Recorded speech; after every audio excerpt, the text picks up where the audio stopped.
د زابل د مخابراتو رئیس وایي چې سږکال به په دې ولایت کې 40 نوي مخابراتي سایټونه فعال شي. نوموړی زیاتوي توانیدي چې د دې ولایت ټولو ولسوالیو ته د مخابراتي شبکو خدمات ورسوي. نورحال د احمد امیري په راپور کې.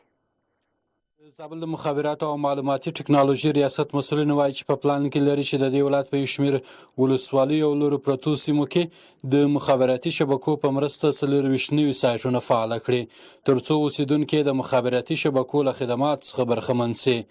د دې ریاست رئیس وایي چې دا مګړی په زابل کې د 5 مخابراتي شبکو 16 سایټونه فعال دي. چې د بعضې سایټونه کار اوس په الحال جریان هم لري 40 نوي سایټونه فعاله کېږي. همداراز به زابل ولایت لپاره موږ پلان لرو چې د ډیسل سیستم په زابل ولایت مرکز کې فعال شي. چې هغه ولسوالۍ چې په هغو کې 3G خدمات نشته، انټرنیټ پکې 2G ده یوازې، یعنې خدمات انټرنیټي خدمات پکې کمزوري دي.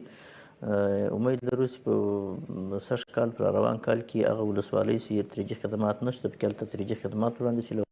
پر همدې مهال د دې ولایت اوسیدونکي وایي چې په اوسني عصر کې په تجارتي او ټولنیز ژوند کې د ټلیفوني او انټرنیټي خدماتو ته ډېره اړتیا ده او د خلکو په ژوند کې هم اسانتیاوې رامنځته کړي.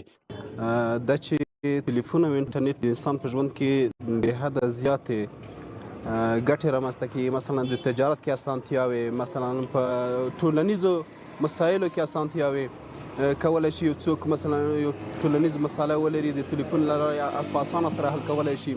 خدمتونه خو دغه دي چې کوم هغه ساحې چې هلته کار نه کوي دا سهولت باید خلکو ته برابر کړي چې هلته دوی خادي انتنان جنګ کړي چې خلکو ته وسایل سبب وګرځي. دوی باید داسې وکړي که موږ اصلا ورته وګورو دوی ته انټرنیټ ډېر ارزانه راځي، بیخي زیات ارزانه راځي.